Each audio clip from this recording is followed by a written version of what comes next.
Hello, I'm Eric Liguori. I'm here with Jeff Pollack, and we're here to talk a little bit about USOSB's Annals of Entrepreneurship, Education, and Pedagogy. We've got the fourth volume coming out, January 2021. We're really excited about it. And Jeff is one of our authors. Jeff's at NC State University, one of the model programs we featured 2 years ago in volume 3. And this year he joined us to help write and talk about his perspectives as an educator over the course of his career to date. Jeff, thanks for joining us today. Absolutely, my pleasure. Thanks, Eric. So I was looking at your chapter and kind of what you put together. And I gotta say, we didn't have this section of the book in the first volume. And it was Mike Morris's idea to add it in thereafter. And it's become my favorite chapter in the whole book. It's 5 amazing educators really kind of reflecting back, doing exactly what we tell students to do, to think about sort of their experience and what they've learned. And so I really enjoyed your chapter, and I'm so grateful that you agreed to put it together for us. And I hope you found it to be sort of an interesting experience looking back. Thanks, I absolutely did. It was really interesting to reflect, especially during this strange and interesting time, about what I do in the classroom, why I do it, and how it affects the students. And so appreciate the opportunity to reflect and contribute to this awesome volume. No, absolutely. So you sort of titled yours "Half the World is Under Stay-Home Order, White House Debates Face Masks," and you were playing off of the New York Times headline when you started writing this article. And I think that, that sort of context, right as we go into this first point, is really important. So as I read what you put together here, you're talking about the students being the customers.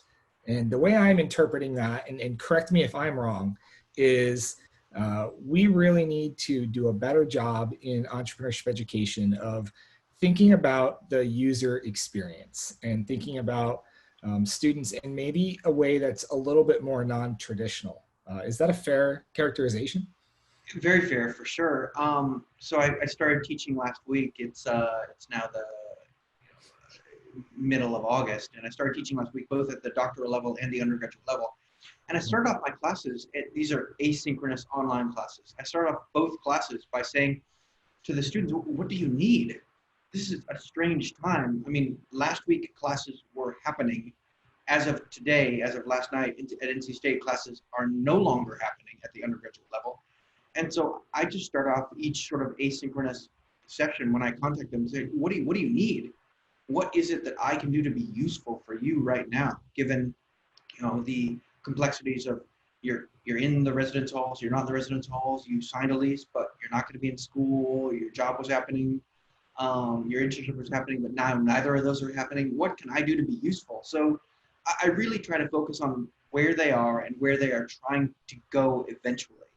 And I try to position the class as something that can help them get from where they are now to where they want to be more effectively and more efficiently. And if I can do that, I've really created value for them. And again, in entrepreneurship, it's about value creation. And I try to do that for the students. Absolutely. I think that's so critical. And I think as entrepreneurship education continues to evolve and we adopt more experiential approaches, it really positions us to be able to create value in new and sort of novel ways and customize that learning experience a bit more than we might have been able to do in a more historic, like textbook oriented process. I totally agree with that. And there is the sort of sage on the stage model where you open up the students' brains and you pour content in. And that has never resonated with me. I am attracted more to the buffet style where I say, there are a number of things that I have to share with you. However, I really want to make this valuable for you. So tell me where you are now, where you want to be, and what I can do to help. I'm going to put out a buffet of information, both readings and experiential exercises and books and articles. And I know you won't love all of it, but I hope you love some of it. So tell me what you like and I'll give you more of that so I can help you do what you want to do down the road. And it's not a one-size-fits-all model for everyone. And it is customized to the degree that in my doctoral seminar, I asked the students before the seminar, what is your doctoral goal here? And I changed the syllabus based on that. And I do the same thing with an undergraduate class. And in my doctoral class, there are 13 students. And in the online undergrad entrepreneurship class, there are 150, 200 students in the class. And I've taught it from up to 400. And I asked them, what is it that you want to get out of this class, and how can I change it? How can I adapt it so that you get more out of it?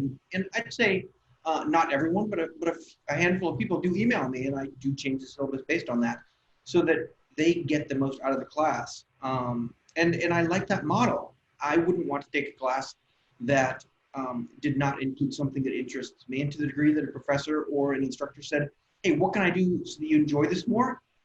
This is great. Yeah, I'm paying money to be in the class, and I wouldn't mind some input. And I try to put the students in that position so that they can tell me, all right, hey, here's what I'd like. And I'm not always able to do it on a whole class basis, but individually, if they want something, I can definitely provide them that opportunity. I know when we first sent these chapters out for review, the reviewer feedback came in, and I just chose to ignore one of the comments that came in on yours. You're laughing because I already told you what this was, but one of the reviewers basically said, I hate the analogy that the students are customers, because the customer is always right. And so the student should be able to come in and say, I don't care what your due date is, or I don't like your exam approach, or I shouldn't have to take tests, or I have my own business and that should just waive me out of this class. And I'm right because I'm the customer. And as I'm reading it, I'm like, I think that this person missed everything that you were saying. I think you're really saying we have an opportunity as educators to design learning experiences that meet the needs of these customers. And how do we kind of embrace that, mindset? And how do we start kind of rethinking how we approach our classes? So I thought it was a great insight. That's exactly my approach. It is an opportunity, right? I could design my syllabus and say, this is what I'm teaching, full stop. And the students could have no input, and they would be fine with it. They would take the class, they would participate, they'd do all the things that I've asked them. But it's better to the extent that I say, hey, here's the syllabus, here's what I'm thinking, what do you want to get out of this, what can I change, and what can I do better? To the extent that I even just ask them that question and involve them in the process, even if they don't take me up on it, even if they don't say anything at all, which most of them don't, even if they don't say anything or participate, I've invited them to participate, and that makes a world of difference. And that comes through on the end of semester course evaluations, it comes through in the activities that they do, and it comes through in their interactions with each other and with me. It's an opportunity to involve them in the process. And I do it so that they can just, in case there is something that I can do differently, they have the opportunity to tell me. And it's too late if you do that at the end of the semester. So I do it, a couple weeks before the semester. Well, and I think that raises an interesting point. I would venture to guess that a lot of people who don't maybe embrace this approach still have teaching evaluations that come back fine. So you laid out, you're very transparent, you're very fair, you're energetic, you're good at what you're doing, and you don't ask for that feedback, and the teaching evaluation comes out fine.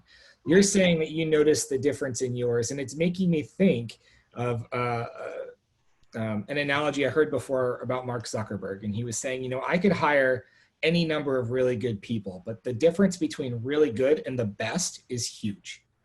And so if we're constantly looking to move forward and push the field forward, being really good might be minimally adequate. Sure. And if we want to really move the needle and we want to really influence the next generation of entrepreneurs, continuing to push and be bold in some of these approaches and to be vulnerable, which is our next point. So we'll lead right into that.